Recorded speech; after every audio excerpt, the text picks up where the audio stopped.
actually think that this hasn't always been part of the Nigerian psyche. I think it's something that the military introduced into the Nigerian psyche after the Civil War. I think because the truth is that the very genesis of the Civil War, if that story is properly told, whether we like it or not, there will be villains, right? There are people who acted very, very badly. So for example, the basic premise of the what led to the Civil War, the what's it called, the pogroms. The very premise was that this group of people called Igbos were somehow responsible for carrying out the coup of January 1966, which is not true. That's just fundamentally not true. Even if, for the sake of argument, this has never been proven, but for the sake of argument, let's say the coup plotters, the people who carried out the coup, and who, the people who were responsible for January 1966, let's say they were Igbos, right? They were from the Igbo ethnic group. Let's say for the sake of argument, it isn't true, but let's say for the sake of argument that maybe there couldn't have been more than 50. If there are plenty, there couldn't have been more than 50. Let's say 50 Igbo people were involved in planning and executing this coup. So are you going to tell me that for the sake of 50 people from one ethnic group, that the rest of the however million of them deserve to die? And yet, as a result of that coup, some people went on a pogrom. Some people went, if you remember, if you recall that scene from Half of the Yellow Sun, where it's the airport, I think in Kano, and there's a massacre in there of anyone who has Igbo. That actually happened, and that happened in many more places at much more scale than Nigeria even remembers. It even happened in Lagos, which has again been lost to history. My mom was a child at the time, and she used to tell me these stories back when I was a child. Like, so her family were Jehovah's Witnesses, right? And Jehovah's Witnesses, it's by nature of what they are, they always sort of put their own doctrine over the law of the land. So when apparently Igbos were being rounded up in Lagos, that happened. Igbos were being rounded up. Apparently, the Igbos who were Jehovah's Witnesses were being hidden by people in their congregations. They're being she was like Anne Frank in Nazi Germany, kind of thing. That actually happened in Lagos, right? So are you going to tell me that all of this was justified because Kaduna and Zogu and Major Ifejuna, allegedly did X, Y, Z? No, no, that entire premise is faulty. And then the idea that after suffering losses of several thousands in those pogroms, that somehow the Igbo ethnic group shouldn't have defended itself, and it's maybe like for the sake of um, not starting a war with Nigeria, then maybe all the entire, I don't know, was it 12 million Igbo people should have basically allowed themselves to be executed? Maybe that's what would have preserved the peace. Is that what you're saying? Because another narrative that they tried to push was that, oh, it was Ojukwu who started the war. That's complete nonsense. That's not true. That's simply not true. Some people carried out a pogrom and started the war by default. The what we know as the Biafran War was a defensive war. This is a historical fact.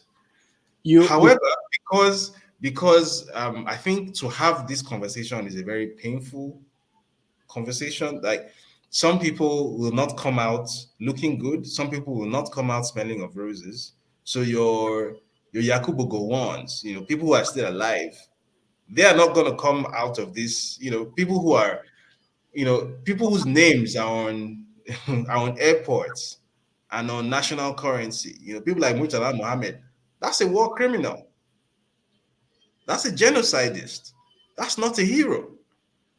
But because we don't want to have these very painful, deep conversations with ourselves to interrogate our own history, the Nigerian military rather didn't want to have these conversations. And because those very people, those war criminals, were in charge at the time of the end of the war, obviously they are not going to want to implicate themselves or to write history in a way that will portray them badly. So they simply came up with this very fantastical notion called no victor, no vanquished, right?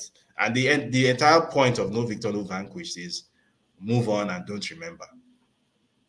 Try and forget. And then history I think it's the most ridiculous thing you've ever seen. History, the subject history, was then made optional, or in some cases, actually taken out of the syllabus altogether. And the actual reasoning behind this was that if Nigerian children learn actual history, then it will cause another war.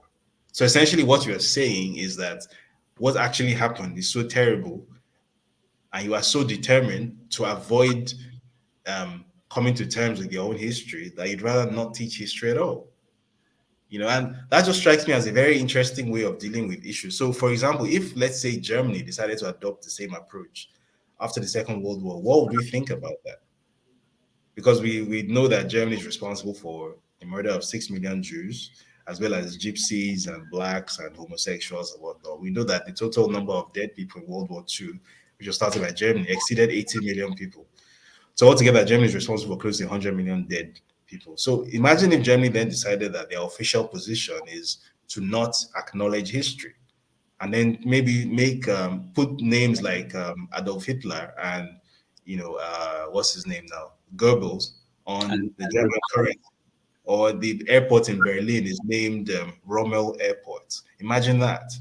But that's what we've done in Nigeria, because we are so, the Nigerian military rather was so determined not to acknowledge the truth. And I'll just quickly close with this, that one very one very unfortunate thing about soldiers is they're trained to see themselves as almost omnipotent.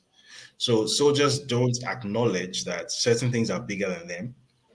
So a soldier believes that because I'm holding a gun and because I'm in power, I'm in charge, I can make you do what I want because I'm holding a gun, and you will be coerced to do it.